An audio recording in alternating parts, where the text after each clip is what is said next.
Well, I just wanted to send you all a little bit of an update and let us hear how you're doing during this season. Since we are at home now quite a bit, all of our ministry events between now and the end of April have been postponed to later this year or next year because of the situation we're dealing with here with the coronavirus. But I'm using this time to do a lot of posts and teachings on social media and just wanting to reach out to our email list and people connected with us with Christian Harvest as well. Share with you what you're hearing. So, friends, let us hear from you. Let us know how we can be praying for you during this time as well. But I just want to come and share with you some things that the Lord had me re-look at last night in the middle of the night when I tried to go to sleep and laid in bed for 5 minutes and I'm up in my prayer room. And the Lord told me, Becca, go back and look at those things that you recorded that I was speaking to you in November of 2019. So I did that. And I shared some of this on Facebook, not the fullness of everything I was hearing, but I wrote a post on Facebook and I actually did a Facebook Live about some of this. But going back and reading it, I was like, wow.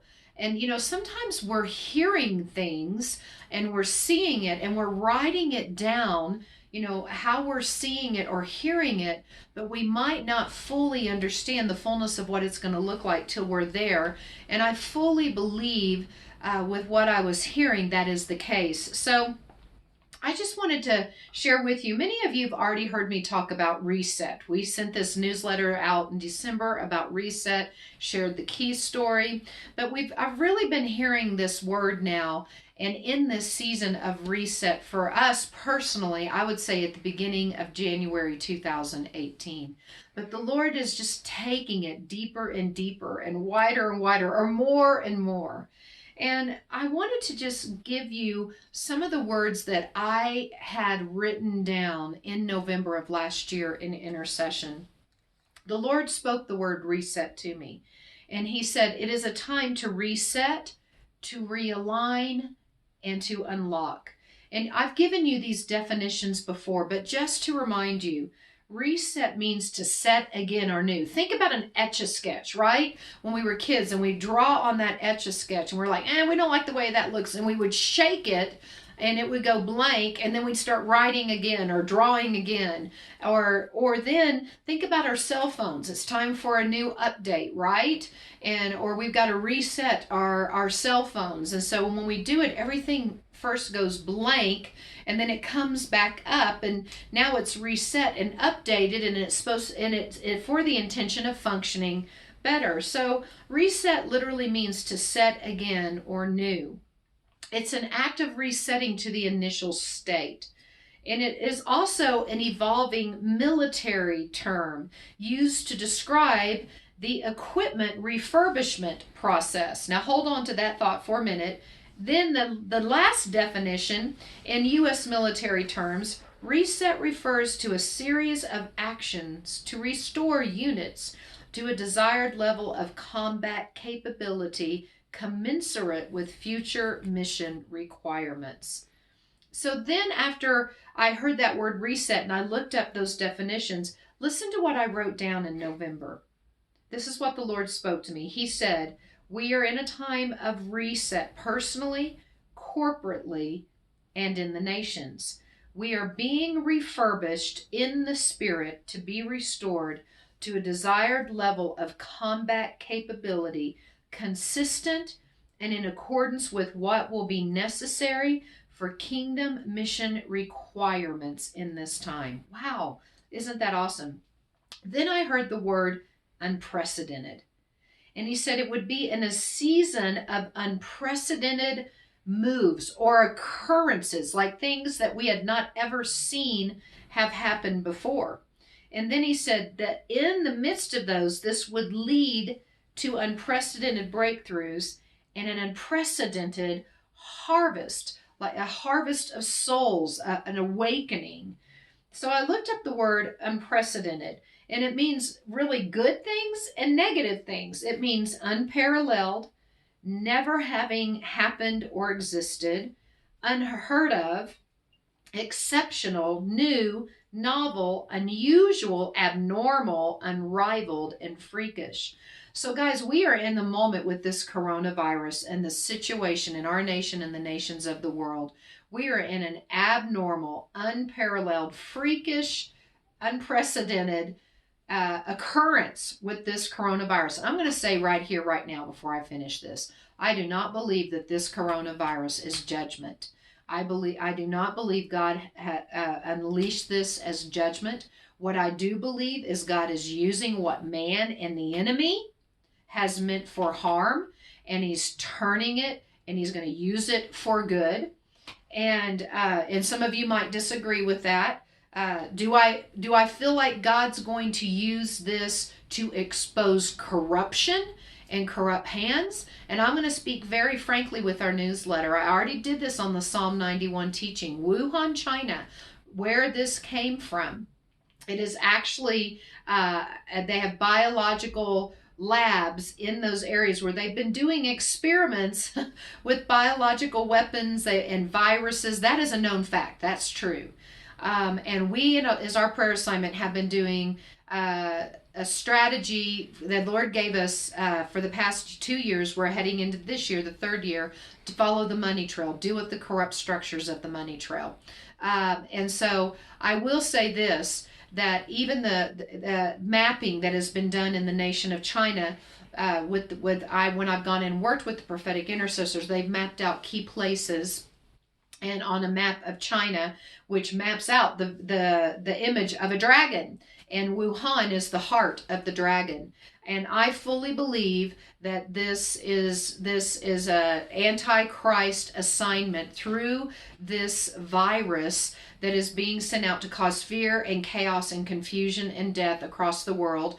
Just from our research and going in and out of China, knowing how the government in China has worked greatly in deception and lies and corruption. There are Christian people within government, but I'm just saying, could have corrupt money and corrupt hands been involved in those labs in Wuhan, China? And my answer is absolutely what we've done in our research with the nations, yes.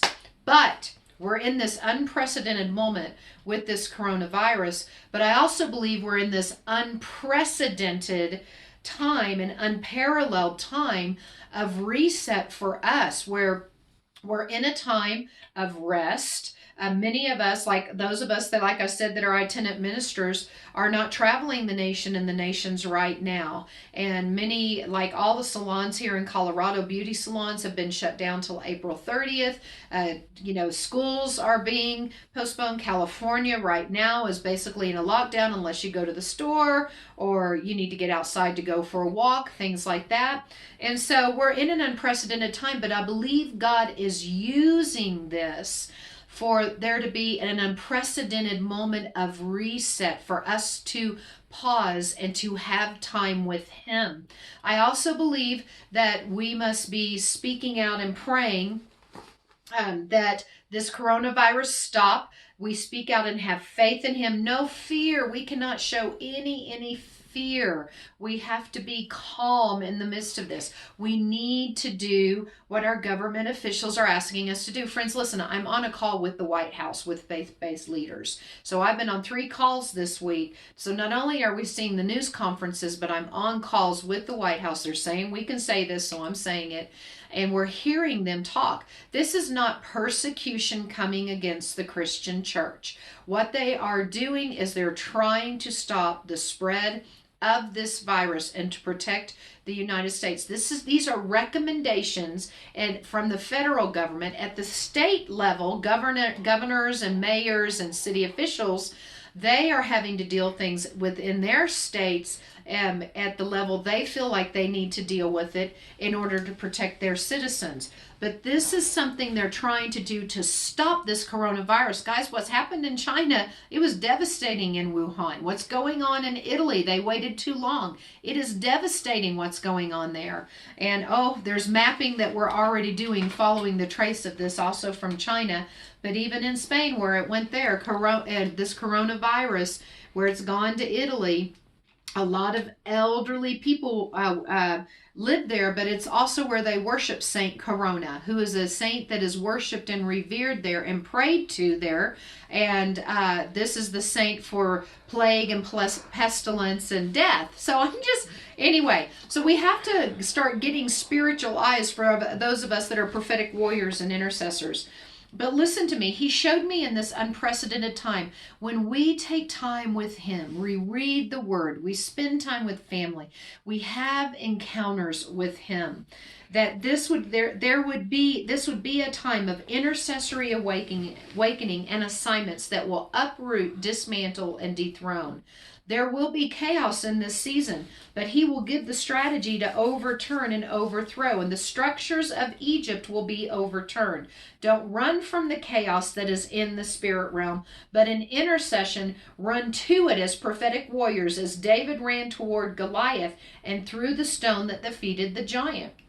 And so, but now is a time for us to have those encounters with him. And Lord, what is it in me that you want to ignite and cause there to be a passion and a fire in me, even more so? We should be doing this all the time, but then the Lord showed me, as this increases in us, this awakening that is increasing within us in the church, so will the tumultuous time of shaking, rearranging, and aligning of nations that is going on. Then the Lord said this to me. I wrote this down in November of last year. I then saw our President of the United States and the U.S., and I heard the Lord say, watch what unfolds in the year of 2020.